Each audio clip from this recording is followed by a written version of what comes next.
Ya, silakan masuk. Assalamualaikum. Waalaikumsalam warahmatullahi wabarakatuh. Selamat siang Pak Yus. Selamat siang juga Mbak Fania ya ini ya? Iya Pak. Mbak Fania Kusuma Wardani dari kelas 11 IPA 1 ya? Betul. Ya, kemarin yang WA saya mau bertemu dengan Pak Ayud kaitannya dengan permasalahan yang sedang dialami ya. Betul. Oke, gimana ini kabarnya Mbak Fania? Baik Pak, alhamdulillah. Baik ya. Jadi Mbak Fania mau curhat ya kaitannya dengan permasalahan yang sedang dialami. Sebelumnya Mbak Fania pernah melaksanakan konseling individu mungkin di kelas 10 dengan Pak Ilga atau Bu Ema? Belum Pak, ini baru pertama. Oh, baru pertama kali. Nah, saya akan sebelum melaksanakan konseling individu kita berdoa dulu ya agar nanti pelaksanaan konseling individu ini nanti berjalan dengan diberikan kemudahan intinya, dan kemudian permasalahannya Mbak Fania bisa segera terselesaikan. Menurut agama dan kepercayaan masing-masing, berdoa mulai. Selesai. Ya. Mbak Fania kan belum pernah ya melaksanakan kegiatan konseling individu ya di kelas 10, baru kali ini ya. Iya Pak, baru kali Nah, ini. saya akan memberikan pengertian terlebih dahulu ya mengenai konseling individu.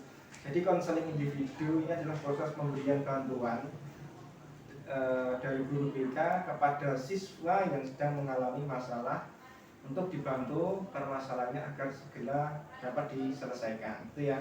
Terus kemudian di konseling individu ini nanti ada tahap-tahapannya ya. Jadi yang pertama itu ada tahap awal, di mana tahap awal ini nanti Mbak Fania mengungkapkan masalah yang sedang dialami. Terus kemudian tahap inti atau tahap kerja, kemudian tahap pengakhiran. Nah, di dalam konseling individu ini nanti ada asas-asasnya ya, yaitu yang pertama itu ada asas keterbukaan. Jadi nanti Mbak Fania secara terbuka, jujur, nggak usah ditutup-tutupi kaitannya dengan permasalahan yang itu diungkapkan ya. Terus kemudian nanti ada. Jadi saya mengalami penurunan nilai ini Pak, dari semester sebelumnya ke semester yang sekarang. Nah, hal itu tuh membuat saya nilai saya turun, terus saya juga merasa minder sama teman-teman yang lain. Apalagi saya ini nanti habis lulus SMA tuh punya rencana mau kuliah. Nah, saya takutnya hal itu tuh bakal mempengaruhi sama pilihan kampus nanti ya, ya, karena nilainya turun ya. Kemudian di rumah saya juga kena omelan ibu sama bapak pasti itu. Ya. Nah, kira-kira itu gimana ya Pak? Apalagi pasca PJJ ini tuh saya sulit banget untuk membagi waktu antara masa belajar sama masa main HP, baik di sekolahan malah. Di sekolah. Jadi Mbak Fania di sekolah itu sering main HP juga? Iya, bahkan saat guru menerangkan pun saya juga malah kadang lebih fokus ke HP daripada guru menjelaskan. Iya, apalagi kalau pelajarannya yang menurut saya membosankan gitu. Iya. Oke, Mbak Fania. Tadi sudah dijelaskan ya, intinya permasalahan yang sedang dialami oleh Mbak Fania ini karena penurunan prestasi atau nilai rapotnya ya. Jadi ada penurunan ya.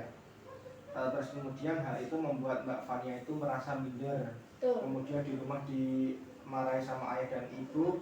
Mbak Fania juga memiliki orientasi ingin melanjutkan ke perguruan tinggi. Takutnya nanti juga berpengaruh ya Mbak di situ ya.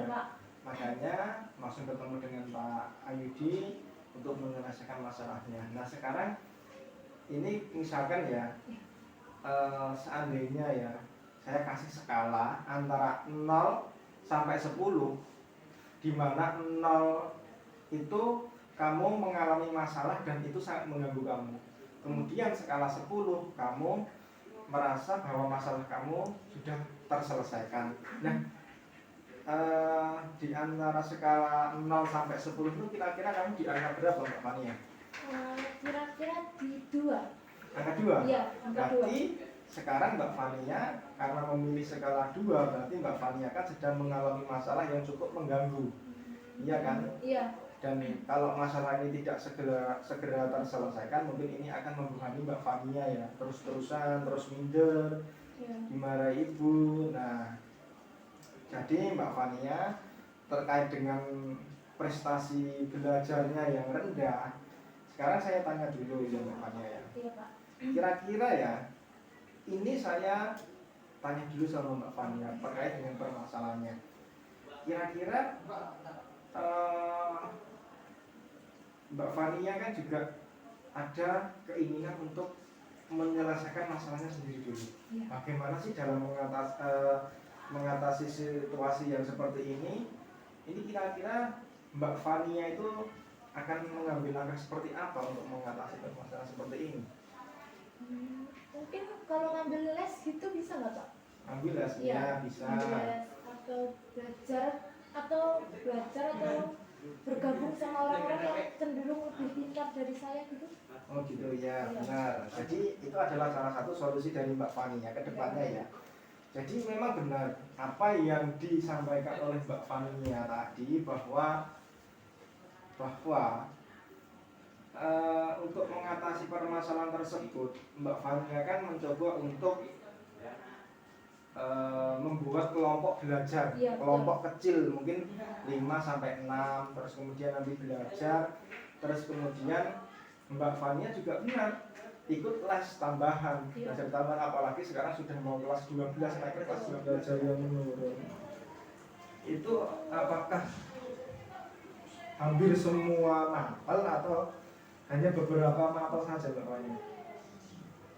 Beberapa sih Pak. Beberapa. Kira-kira apa saja Mbak yang kira-kira nilainya itu sangat rendah? Turun itu kira-kira pelajarannya apa saja? Itu kira-kira pelajaran yang nggak terlalu saya mengerti dan saya tidak suka.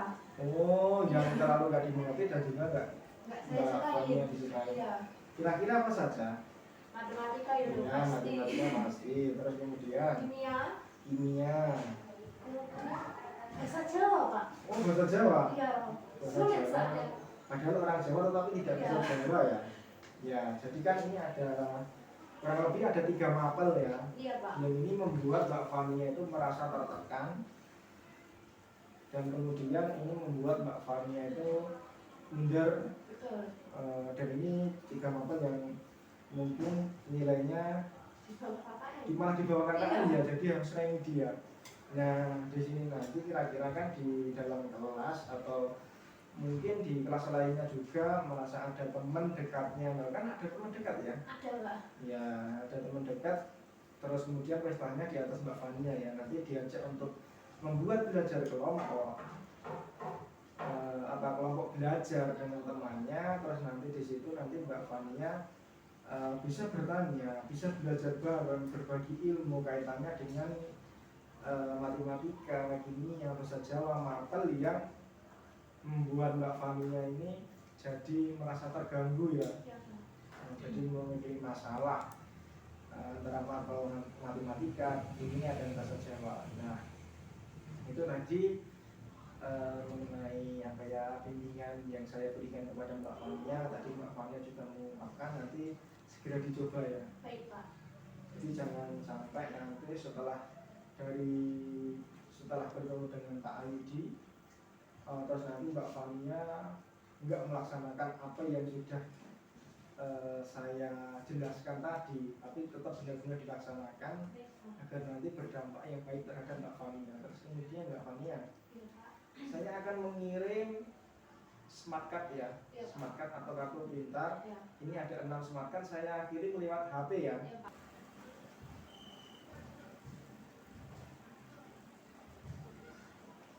Saya mau pilih nomor 4 Pak. Oh ya, jadi dari 6 kartu tadi Mbak Fania memilih kartu. Oke, sekarang Mbak Fania, sekarang kaitannya dengan permasalahan tadi. Sekarang skala antara 0 sampai 10, di mana 0 tadi Mbak Fania merasa terbebani terkait dengan permasalahan yang dialami Mbak Fania, dan rentang 10 permasalahan Mbak Fania sudah terselesaikan. Nah, di antara skala itu Mbak Fania sekarang di angka berapa? Kalau tadi kan 2. Ya. Sekarang kira-kira 8. 8 ya. Ya, Pak, berarti sudah di angka 8, berarti sekarang Mbak Fania sudah merasa tidak terbebani ya. Sudah Pak. Terkait dengan permasalahan sudah, ini. Lebih plong ya. Lagi. Oke, berarti Mbak Fania sekarang perlahan sudah tidak terbebani dan permasalahannya nanti segera bisa diselesaikan ya. Tetapi nanti ya tetap dilaksanakan apa yang sudah saya utarakan tadi. Itu ya Pak Fani.